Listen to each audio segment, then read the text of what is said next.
이 시간에는 다윗이라고 하시는 유명한 이스라엘의 왕을 통해서 어떻게 하나님께서 다윗을 연단하셔서 그릇을 크게 만들어 가셨는지를 살펴보도록 하겠습니다. 다윗은 하나님 보시기에 중심이 좋은 사람으로 인정이 돼서 어린 나이에 소년인 다윗이 차기 왕으로 예선이 되는, 그래서 아직 왕은 아니지만 왕감으로 이제 기름 부음을 받는 장면이 나옵니다. 자기 아들 요나단에게 왕위를 물려줄 수 있는 유일한 방법은 이 다윗을 죽이는 것밖에 없다고 생각을 합니다.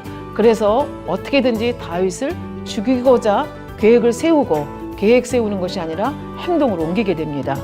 도망하는 과정 중에서 여러 가지 험악한 일을 당하게 되죠. 이제 제사장들이 또 죽음을 당하는 사건들이 생기게 됩니다. 다윗을 도와주는 사람은 제사장도 국물이 없다. 제사장도 이렇게 죽을 수 있다는 것을 백성들에게 보여주는 겁니다. 말하자면 공포 정치를 한다고 볼 수가 있겠죠. 그러니까 이런 상황 속에서 다윗은 자기 몸 하나를 숨길 데가 없이 되었습니다. 그래서 피한 곳이 어디로 피하는가 하면은 블레셋의 가드 지방으로 가게 됩니다.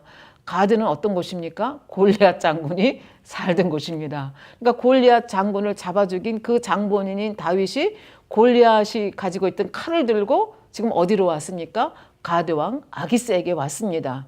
그러니까 가드왕 아기스에게 왜 왔겠습니까? 나 좀 살려달라고, 여기 와서 좀 몸을 좀 피신하게 해달라고 왔는데, 이 다윗을 보는 순간 이 신하들이 막 고개를 절레절레 흔들면서 아기스 왕에게 얘기합니다. 저 사람이 누군지 아십니까? 바로 사울이 죽인 자는 천천히요, 다윗이 죽인 자는 만만히요. 그 백성들이 노래하던 그 땅의 왕과 같은 사람이 저 다윗입니다. 이렇게 얘기하니까 아기스 왕이 눈빛이 달라지는 거야. 그래서 다윗을 죽이려고 합니다. 이 순간 다윗은 결정을 내려야 됩니다. 지금 골리앗의 칼밖에 가지고 있는 게 없지 않습니까? 지금 완전히 말하자면 자기를 죽이려고 하는 사람들 속에 지금 포위되어 있습니다. 이 상황 속에서 어떻게 하면 살아날 수 있을까? 아마 순간 기도했을 걸로 생각합니다. 그러니까 순간 머릿속에 떠오른 지혜가 있습니다. 사울 왕을 보지 않았습니까? 그리고 이 왕들의 행태를 이게 관찰하건대 적어도 왕이라고 하는 신분을 가진 사람은 미친 사람을 죽이는 그런 치사한 짓은 안 한다는 것을 자기의 경험을 통해서 알고 있고, 그 순간 기도했을 때 하나님이 주신 그 지혜가 바로 이것입니다. 그래서 갑자기 막 이상한 말을 하면서 이상한 몸짓을 하면서 침을 막 흘려가면서 이 수염으로 막 침이 흘러내리고 막 벽에다가 막 긁고 하니까 아기스 왕이 보니까 이게 기가 막힌 일이 벌어지는 거죠. 그래서 사무엘상 21장 14절에 이렇게 얘기합니다. 아기스가 그 신하에게 이르되 너희도 보거니와 이 사람이 미치광이로다. 어찌하여 그를 내게로 데려왔느냐? 내게 미치광이가 부족하여서 너희가 이 자를 데려다가 내 앞에서 미친 짓을 하게 하느냐? 이 자가 어찌 내 집에 들어오겠느냐? 그러니까 미치광이를 왕이 죽인다는 건 왕의 체면상 말도 안 되거든요. 이거를 바로 다윗이 자기의 그 짧은 경험을 통해서 체험을 하고, 그것을 지금 하늘이 주신 지혜로 지금 미치광이 노릇을 하는 거죠. 그러니까 그 자리에서 죽임을 당하지 않고 쫓겨 나올 수 있는 행운을 맞이하게 됩니다. 그러니까 이거를 통해서 이건 바로 뭐예요? 이 왕이라고 하는 사람들은 이런 족속이구나 하는 것을 이제 몸으로 익힐 수 있도록 하나님께서 훈련을 하신 것이라 볼 수 있겠습니다. 근데 보통 사람 같으면, 아마 중심이 좋지 않은 사람 같았으면 하나님을 엄청 원망했을 것 같아요. 왜 제가 언제 왕 시켜달라고 그랬습니까? 양치기 잘하는 저에게 갑자기 뭐 어쩌고저쩌고 하면서 사무엘 선지자를 보내서 원하지도 않는 나한테 기름 부으시고 신을 부어주시고 기껏 당하는 일이 지금까지 뭐 저한테 좋은 일이 뭐 있었습니까? 간신히 여기까지 취해왔는데 내가 이렇게 미친 짓까지 하면서 살아야 되겠습니까? 이렇게 얼마든지 원망할 수 있는데 다윗은 그렇지가 않았습니다.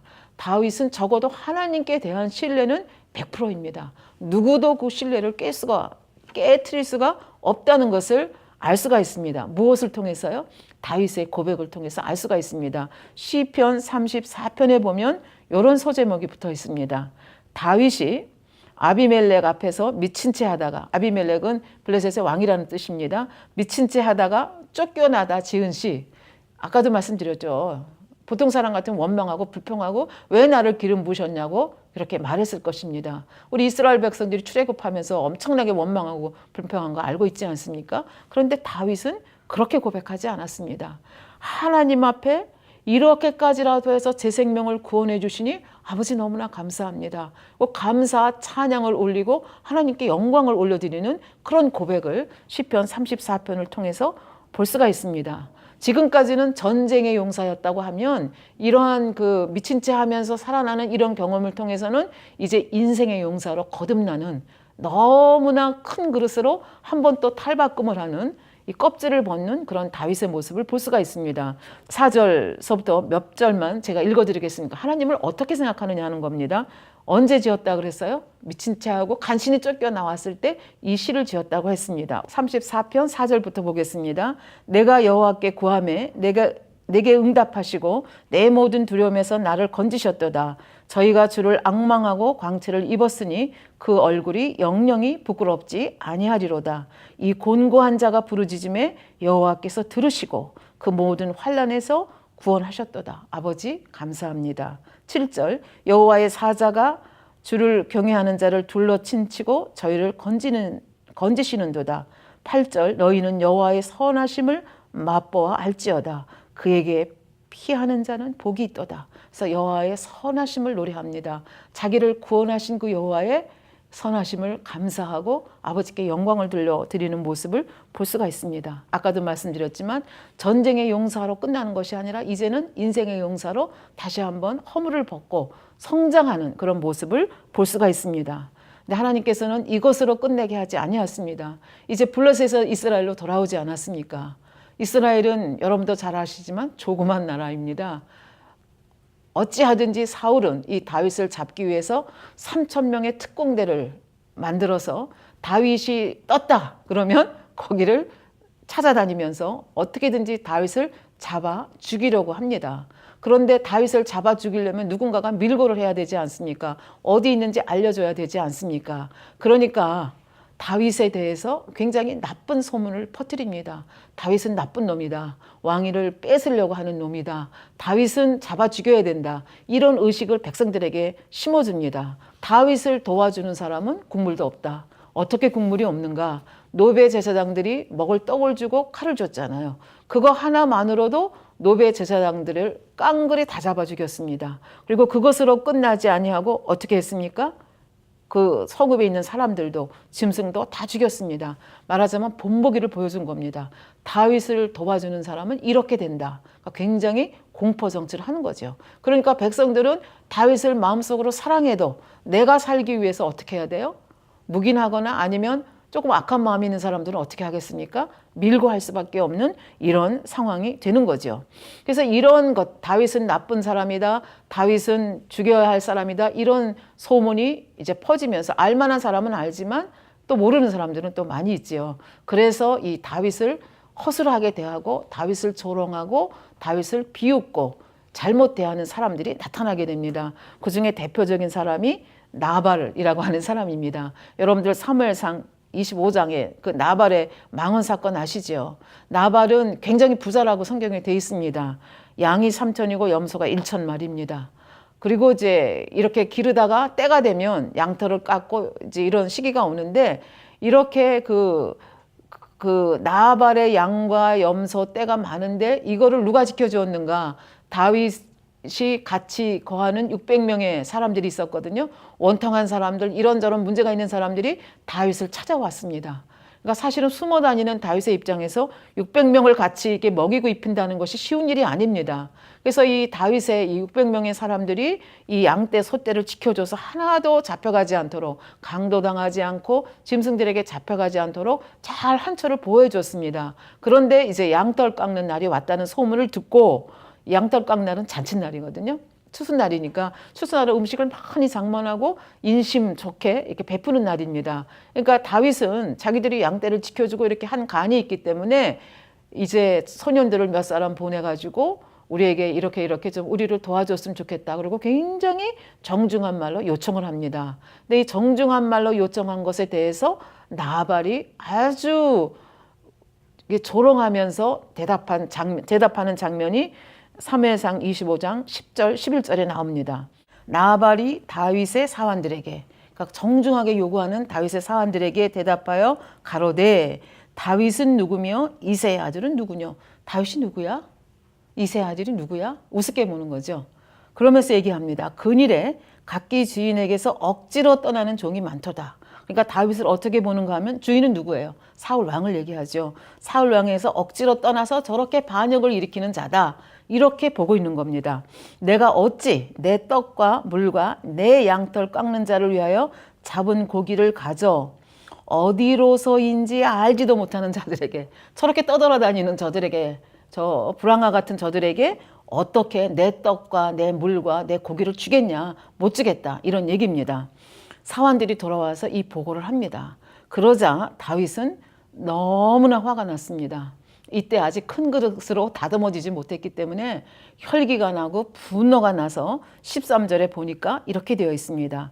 다윗이 자기 사람들에게 이르되 너희는 각기 칼을 차라. 너무 화가 난 거죠.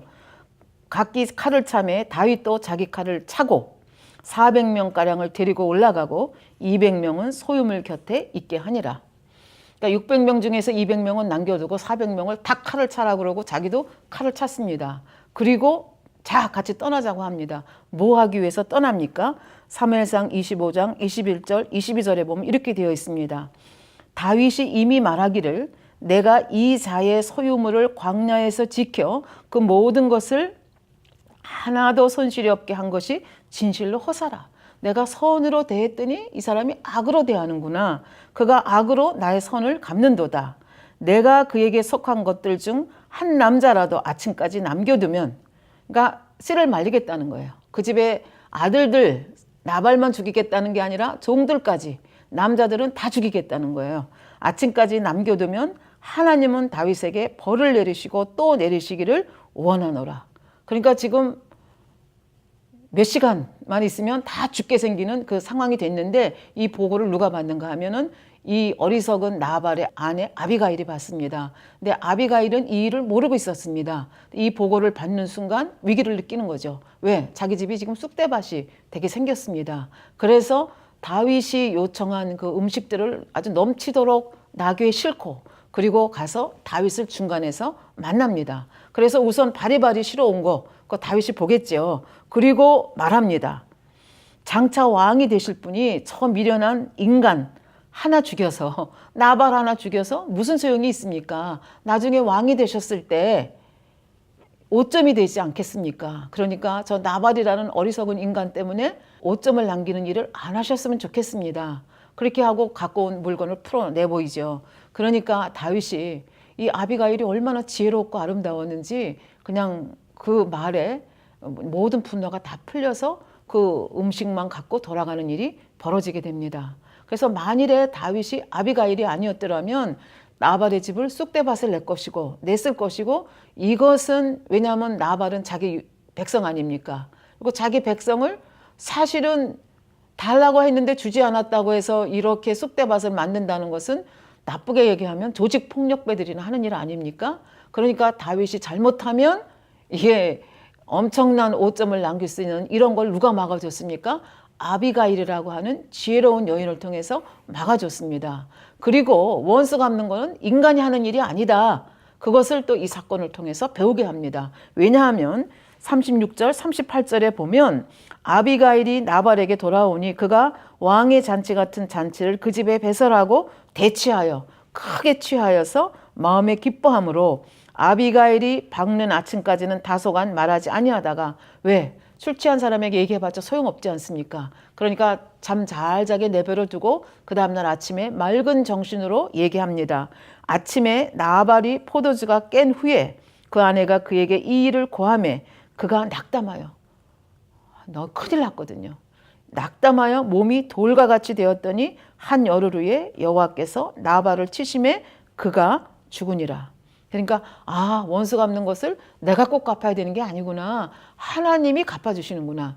그러니까 성경에 보면 곳곳에 있잖아요. 너는 직접 원수 갚지 말라. 내가 갚아주겠다 말하는데 그걸 지금 몸으로 체험을 하는 겁니다. 그래서 지금 이런 사건, 흑색 선전을 어떻게 넘어가고 어떻게 흑색 선전하고 억울하게 하는 사람들을 어떻게 처리해야 되는가를 몸으로 이 사건을 통해서 또 배우게 되는 거죠.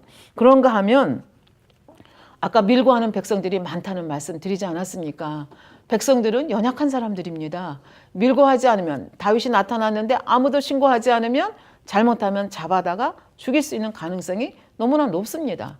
소위 말하는 공안 정치, 공포 정치를 하고 있습니다. 그러니까 이런 상태 안에서 다윗이 떴다, 이걸 알면 누군가는 밀고 할 수밖에 없는 그런 소시민들이 모여 사는 것이 바로 백성들의 모습입니다. 그래서 이런 모습 속에서 어떻게 백성들을 사랑해야 되는지를 또 배우는 한 사건이 있습니다. 그 사건이 바로 뭐냐 하면 그일라 사건이라고 하는 사건입니다. 이 사건은 다윗이 이렇게 블레셋에서 돌아와서 여기저기 방황하면서 아들람이라고 하는 동굴에 거할 때 거기서 한 5km 정도 떨어진 그일라라고 하는 그 유다 백성들이 거하는 성이 있는데 그 백성이 추수 때가 됐는데 블레셋 사람들이 와가지고 어떻게 해요? 그 곡식들을 뺏어 간다는 소문을 들은 겁니다. 근데 다윗은 사실은 지금 어떤 처지에 있어요? 사울 왕에게 쫓기는 처지에 있습니다. 그러니까 자기가 어디에 있는지 알려지면 굉장히 불리합니다. 그런데 다윗은 그 중심이 너무 선하기 때문에 자기의 백성들이 이렇게 곡식을 탈취당한다는 이야기를 듣고 가만히 있을 수 없다. 그래서 가서 그일라 사람들을 도와줘야 된다. 이렇게 얘기했더니 같이 있던 600명 사람들이 하나같이 반대합니다. 그일라 성에 가면 당신의 소재가 밝혀지고 당신의 소재가 밝혀지면 사울 왕의 특공대 3,000명이 와서 당신을 잡아갑니다. 우리의 생명이 위험합니다. 그들을 살리려고 하다가 오히려 우리가 죽습니다. 그러니까 가만히 계시지요. 이렇게 이제 충원을 하는 거죠. 근데 이렇게 충원하면 보통 사람 같으면 알았어, 그리고 끝날 텐데 다윗은 그 백성들을 너무 사랑하기 때문에 하나님께 기도했습니다. 그랬더니 뜻밖에도 하나님이 뭐라고 말씀하세요? 가서 도와주라. 그렇게 얘기합니다. 그래서 가서 도와줍니다. 블레셋 사람들을 물리치고 그 그일라 백성들이 그 추수한 것들을 자기들이 먹을 수 있도록 이렇게 도와줍니다. 근데 이 소문이 누구한테 갔어요? 밀고 하는 사람이 있다 그랬잖아요. 누군지는 모르지만 밀고 하는 사람의 소식을 들었습니다. 사울 왕이 이 소식을 들으면서 쾌재를 불렀습니다. 뭐라고 얘기하는가 하면 하나님이 그를 내 손에 붙였도다. 하나님을 언급합니다. 그러면서 이게 이제 사무엘상 23장 7절, 8절에 있는데 왜 그렇게 했는지를 설명을 드리겠습니다. 다윗이 그일라에 온 것이 혹이 사울에게 고하며 사울이 가로되 하나님이 그를 내 손에 붙이셨도다. 그가 문과 문빗장이 있는 성에 들어갔으니 갇혔도다. 이게 무슨 얘기인가 하면 그일라 성은 요새입니다. 요새라고 하는 건 어떤 요새인가 하면은 네모 반듯하게 벽으로 둘러싸여 있습니다. 그리고 문들이 있는 겁니다. 그러니까 그 성이 상자각, 우리가 생각하면 이 상자각 속에 들어있는 거예요. 그래서 문만 닫으면 아무도 여기서 나올 수가 없습니다. 그러니까 다윗이 지금 그일라 성에 있다는 것이 밝혀졌잖아요. 그러니까 사울 왕이 특공대 데리고 여기 들어오면 다윗은 그 문만 지키면 되잖아요. 문만 지키면 얼마든지 다윗을 잡아갈 수 있잖아요. 그러니까 문과 빗장이 있는 성에 갇혔도다. 하나님이 다윗을 내 손에 붙였다 하면서 쾌재를 부르면서 그일라 성으로 온다. 그 소문이 다윗의 귀에 들렸습니다. 그러니까 다윗은 굉장히 좀 당황스럽잖아요. 그러니까 이 상황 속에서도 다윗은 자기 생각을 동원하지 않습니다. 그러니까 이게 중심이 좋다는 게 바로 이거죠. 그러니까 야곱하고는 조금 반대죠. 야곱도 물론 중심은 좋았지만 다른 면에서 좀 다르죠. 그래서 이 다윗은 또 하나님에게 묻습니다. 묻는 것이 딱 두 가지입니다. 하나는 사울이 정말 그일라로 올 겁니까? 하나. 그 다음에 그일라로 왔을 때 이 그일라 사람들이 저를 그 사울 왕에게 내어줄 것입니까? 궁금하잖아요. 올 것인가? 또 온다면 그일라 사람들이 나를 내줄 것인가? 하나님이 여기에 대해서 정확하게 대답을 하십니다. 그가 내려온다. 그리고 그가 내려오면 그들이 너를 넘긴다. 이 말을 듣는 순간 발에서 힘이 빠지죠. 자기는 생명을 걸고 지금 이 그일라 백성들을 위해서 여기까지 왔는데 이 그일라 백성들이 자기를 배신한다는 말인가? 어떻게 은혜를 이렇게 배신으로 갚는가? 왜 신의를 안 지키는가? 이제 이런 생각을 할 수 있겠죠. 그러나 다윗은 압니다. 이 제사장까지라도 다 찔러 죽이고 그리고 성읍 전체를 진멸할 만큼 그렇게 철저하게 다윗을 돕는 자들을 처단하는 이 사울 왕의 공안 정치, 공포 정치를 알기 때문에 이 그일라 백성들은 어떻게 해요? 자기 자식들이 살아야 되잖아요. 자기 부인이 살아야 되고 성이 살아야 되니까 할 수 없이, 물론 다윗에게는 너무 민망하고 죄송한 일이지만 만약에 사울 왕이 와서 내놓으라 하면 내놓을 수밖에 없는 그런 처지인 것을 이제 이 하나님의 말씀을 통해서 다윗이 알게 되는 거죠. 그러면 이런 상황 속에서 어떻게 해야 되는가? 사실 다윗은 지금 갈 데가 없지 않습니까? 여기저기 쫓겨다니는 신세입니다. 그런데 다윗은 이 백성들을 어렵게 하고 싶은 마음이 없습니다. 자기가 여기 남아 있으면 백성들은 자기를 잡아줘야 되고, 잡아주는 백성들의 마음은 또 얼마나 끈적끈적하고 기분이 그렇겠습니까? 자기를 살려주고 자기를 위해서 생명을 거의 바치다시피 한 이 사람들을 배신한다는 그 마음이 얼마나 찜찜하겠습니까? 그러니까 이러한 백성들의 마음을 헤아리기 때문에, 그 백성들이 또 얼마나 연약한가, 이거를 헤아리기 때문에 정처 없이 어떻게 해요? 그일라성을 빠져나옵니다. 그리고 그일라성을 빠져나왔다는 소식을 들은 사울은 그일라성으로 더 들어오지 않게 되는 거죠. 그래서 그일라성을 빠져나오기는 했지만 갈 데가 없지 않습니까? 그래서 성경에 보면은 사무엘상 23장 14절에 보면 다윗이 항무지 요새에도 있었고 항무지 산골에도 유하였으므로 사울이 매일 찾았다고 그랬습니다. 왜 매일 찾습니까? 밀고 하는 사람들이 있기 때문에. 여기 나타났는데요, 그럼 거기 가고, 여기 나타났는데 하면 거기 가는 거죠. 그러니까 매일 찾는 거예요. 근데 사실은 하나님이 도와주시지 않으면 이게 하루도 아니고 이틀도 아니고 오랜 세월이잖아요. 그러면 잡힐 수밖에 없습니다. 그런데 다윗은 잡히지 않았습니다. 그 잡히지 않은 이유를 성경은 이렇게 얘기합니다. 사울이 매일 찾되 하나님이 그를 그의 손에 붙이지 아니하니라. 하나님의 손에서 지금 다윗을 큰 그릇으로 만들기 위해서 하나님이 연단을 시키고 있기 때문에 하나님의 강한 오른손으로 보호하시면서 또 연단을 하시면서 이렇게 다윗의 그릇을 키워가는 모습을 이 사건을 통해서 저희가 알 수가 있겠습니다. 그래서 이 사건을 통해서 또 여기저기 또 정처 없이 다녀야 되잖아요. 혼자 다니는 것도 아니고 600명이 같이 움직여야 되니까 이것은 보통 고달픈 삶이 아닙니다. 그런데 이렇게 늘 쫓기는 날만 있었던 것이 아닙니다. 지구멍에도 벼뜰 날이 있다고, 오히려 사울 왕을 잡아 죽일 수 있는 기회가 한 번도 아니고 두 번씩이나 옵니다. 이때 다윗은 어떤 생각을 가지고 있었고 어떻게 행동했느냐, 이것이 또 굉장히 중요합니다. 그러니까 하나님께서 얼마나 다윗을 큰 것으로 만들어 가시는가를 이 사건을 통해서 볼 수가 있습니다. 한 번은 엔게디 동굴에서 있었던 사건입니다. 사무엘상 24장에 나오는 말씀인데요.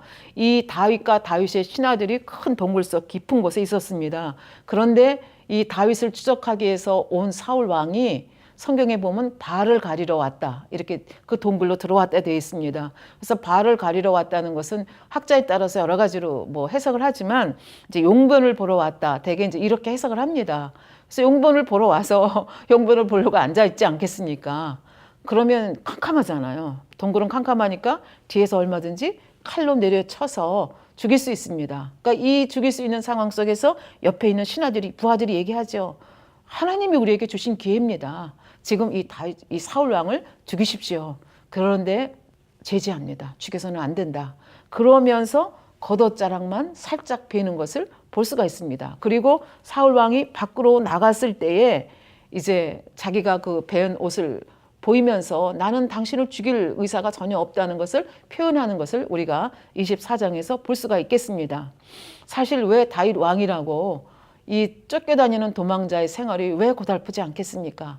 하루라도 빨리 이것을 청산하고 싶었을 것입니다. 그럼에도 불구하고 자신의 감정과 힘을 절제하지 못해서 사울 왕을 죽여서 자기가 왕이 된다고 하면 그 후가 얼마나 고달프겠는가 하는 것을 계산을 하는 거죠. 그리고 느끼는 거죠. 그리고 또 하나는 하나님이 기름 부으신 자이기 때문에, 하나님이 기름 부으신 자는 하나님이 처리하실 것이기 때문에 내가 처리해서는 안 된다는, 그러니까 하나님의 임명권을 존중해 드리는 그 마음, 그러니까 절제하는 마음과 또 한편으로는 하나님이 기름 부으셨는데 하나님이 친히 다스릴 것이다 라고 하는 그 믿음이 있었기 때문에 사울을 죽이지 않는 모습이 24장 엔게디 굴 사건 속에서 나오는 것을 볼 수 있습니다. 다윗이 자기를 죽이려는 의사가 없다고 하는 것을 알 수가 있었죠. 그럼에도 불구하고 사울 왕은 금방 또 마음이 변개합니다. 그리고 또 죽이려고 쫓아다닙니다. 사무엘상 26장에 보면 십광야에서 다시 한번 사울을 죽일 수 있는 절호의 기회를 맞이하는 장면을 볼 수가 있습니다. 여기저기 이제 방황을 하는데, 방황하고 유리하는데 다윗이 그 일행이 십광야에 있다는 소리를 듣고 이제 특공대 3,000명을 데리고 또 사울 왕이 추적을 해서 온다는 말씀을 듣습니다. 그래서 이들도 정보가 있기 때문에 이들이 어디서 오는가를 보면서 이제 어디에 진치는가를 이렇게 보고 있습니다. 근데 이 많은 사람들이 이제 하길라산 길가에 진치는 것을 보았습니다. 그리고 저녁에 밤이 어둑어둑해지자 이 사람들도 자야 되지 않습니까? 그러니까 사울을 중간에 두고 이렇게 군사들이 이렇게 뺑 돌려 싸가지고 이렇게 진을 치고 있는 모습을 보고 나중에 보니까 다 잠들어 있는 모습을 봅니다. 그래서 누가 나하고 같이 가겠느냐 그래서 아비새를 데리고 그 진 중에 가서 보니까 다 하나같이 다 잠들어 있는 거예요. 그래서 어느 만큼 잠들어 있는가 하면 이들이 접근해도 모를 만큼 잠이 들어 있는 것을 보았습니다. 그래서 어디 같이 갔느냐? 사울 왕 옆에까지 갔습니다. 그랬더니 그 사울 왕 옆에 가서 보니까 7절에 보겠습니다. 사무엘상 26장 7절에 보니까 다윗과 아비새가 밤에 그 백성에게 나아가 본즉 사울이 진 가운데 누워 자고 창은 머리 곁 땅에 꽂혔고 아브넬과 백성들은 그를 둘러 누웠는지라. 8절 아비새가 다윗에게 이르되 하나님이 오늘날 당신의 원수를 당신의 손에 붙이셨나이다. 그러므로 청하오니 나로 창으로 그를 찔러서 단번에 땅에 꽂게 하소서. 내가 그를 2번 찌를 것이 없으리이다. 그러니까 뭐 지금 옆에 와 있는 거잖아요. 그러니까 창만 들어서 찌르면 사울 왕은 죽습니다. 그러니까 제가 그렇게 하겠으니까 저한테 명령만 내리십시오. 이렇게 대화를 하는데도 모르는 거예요. 그러니까 너무나 깊이 잠이 든 거죠. 그런데 다윗이 얘기합니다. 9절 다윗이 아비새에게 이르되 죽이지 말라. 누구든지 손을 들어 여호와의 기름 부음을 받은 자를 치면 죄가 없겠느냐. 또 가로되 여호와께서 사시거니와 여호와께서 그를 치시리라. 그러니까 하나님께서 기름 부은 자는 인간이 치리할 것이 아니라 하나님이 치리하리라는 그런 믿음이 있는 거죠. 그래서 말씀합니다. 또 여호와께서 사시거니와 여호와께서 그를 치시리니 혹 죽을 날이 이르거나 그가 갑자기 죽거나 아니면 혹 전쟁에 들어가서 전쟁에서 망할 수 있지 않겠느냐. 그러면서 우리가 우리 손으로 죽여서는 안 된다는 것을 얘기합니다. 내가 손을 들어 여호와의 기름 부음 받은 자를 치는 것을 여호와께서 금하시나니 너는 그의 멸의 곁에 있는 창과 물병만 가지고 가자. 그리고 이제 가지고 나오는 모습을 볼 수가 있습니다. 그리고는 이제 멀리 떨어진 산 위에 올라와 가지고 사울 왕을 부르면서 얘기합니다. 네 옆에 있는 창과 물병이 있나 보라. 그러니까 창과 물병이 없잖아요. 그리고 자기가 가져온 것을 보여주죠. 그러면서 얘기합니다. 내가 당신을 죽일 수 있었는데 내가 당신을 죽이고 사는 마음이 전혀 없기 때문에 나는 이렇게 창과 물병만 가지고 왔습니다. 신하들 말만 잘못 듣고 잘못 판단하셔서 저를 너무 그렇게 죽이려고 하지 마십시오. 이렇게 얘기하니까 사울도 감동이 되지 않습니까? 정말 자기 옆에까지 왔다 간 그 모습을 보면서 21절에 보니까 사울이 가로되 내가 범죄하였도다. 자기 잘못을 인정합니다. 내 아들 다윗아 돌아오라. 내가 오늘 내 생명을 귀중히 여겼은즉 내가 다시는 너를 해하지 아니하리라. 내가 어리석은 일을 하였으니 대단히 잘못되었도다. 그러니까 자기를 회개합니다. 그리고 축복까지 합니다. 25절에 보면 내 아들 다윗아 내게 복이 있을지로다. 내가 큰 일을 행하겠고 반드시 승리를 얻으리라. 네, 이렇게 감동받은 것도 또 일시적이고 그 다음에 또 죽이려고 달려드는 것을 볼 수가 있죠. 그래서 나중에 다시 이제 블레셋으로 또 망명을 하는 모습을 우리가 볼 수가 있습니다. 하여튼 이렇게 해서 어떻게든지 이 다윗을 잡아 죽이려고 했지만 다윗은 잡아 죽일 기회가 있었음에도 불구하고 2번이나 사울을 살려주는 이 통 큰 모습의 사람으로 그리고 여호와를 믿어드리는 그런 신뢰하는 그 모습으로 볼 수가 있습니다. 그런데 문제는 지금 아까 다윗이 고백했죠. 그가 죽거나 아니면 전쟁에서 망하거나 그 말씀대로 사울 왕이 더 이상 다윗을 추격할 수 없는 사건이 벌어졌습니다. 그 사건이 무언가 하면은 다시 블레셋하고 이스라엘 간의 전쟁이 붙었습니다. 이번에는 엘라 골짜기가 아니라 길보아 산에서 전쟁이 붙었습니다. 근데 이 전쟁이 얼마나 크고 치열했는지 사울 왕과 그의 왕자 3명이 전쟁에 참석해야 될 만큼 굉장히 큰 전쟁이었습니다. 그런데 이 전쟁이 이스라엘에게 굉장히 불리하게 돌아가면서 사울 왕과 같이 전쟁에 참석했던 3 왕자가 죽음을 전쟁에서 전사를 하게 됩니다. 그 왕자들의 이름이 요나단. 그렇게 왕위를 세습하고 싶었던 요나단도 죽고 아비나답도 죽고 말기수아도 죽었습니다. 그런데 이제 사울 왕도 그 화를 맞아가지고 죽게 되었습니다. 그런데 지금 자기 아들 왕자가 3명이 죽은 상태에서 이렇게 몸을 다친 상태에서 블레셋 사람에게 잡혀가면 자기는 엄청난 수욕을 당하면서 모욕을 당하면서 엄청난 희생양이 될 걸 압니다. 그래서 옆에 병기든 자에게 자기를 찌르라고 했는데 못 찌르죠. 그러니까 그냥 칼을 놓고 자기가 그 칼에 엎드러져서 자살을 합니다. 그때 나이가 80세였습니다. 그렇게 해서 그렇게 권력을 가지고자 했고 왕조를 유지시키기 원했고 자기 아들에게 그 세습하기를 원했던 사울 왕은 이렇게 허망하게 세상을 떠나는 모습을 볼 수가 있습니다. 다윗은 압니다. 하나님께서 자기를 왕으로 세우셨는데 이게 통합 이스라엘의 왕을 세우기를 원하시는 거지 단 조그만 지파의 왕이 되기를 원치 않는다는 것을 압니다. 11지파를 다 끌어안아서 통합을 하게 되기까지 7년의 세월을 지내왔습니다. 근데 이 아브넬을 죽였다고 하는 이 사건은 다윗에게는 아주 충격적인 사건입니다. 다윗은 이 사건이 단순히 아브넬 하나를 죽인 것으로 끝나는 것이 아니라 이 지금까지 공들여 쌓아온 이 모든 공등탑이 무너지는 사건이라는 걸 압니다. 그러니까 어떻게 보면 다윗의 정치 인생에 있어서 정말로 있을 수 없는 충격적인 사건입니다. 다윗이 쓴 방법은 노래를 부른 겁니다. 애가를 짓고 울어서 울면서 애가를 불러서 이 문제를 넘습니다. 그렇게 해서 정말 피 한 방울도 안 흘리고 이렇게 통합 이스라엘을 7년 만에 만들어가는 모습을 볼 수가 있습니다. 그래서 우리는 굉장히 길게 다윗의 삶에 대해서 저희들이 살펴보았지만 여기서 알 수 있는 것은 내가 그릇이 작다 한탄할 것이 아니라는 얘기죠.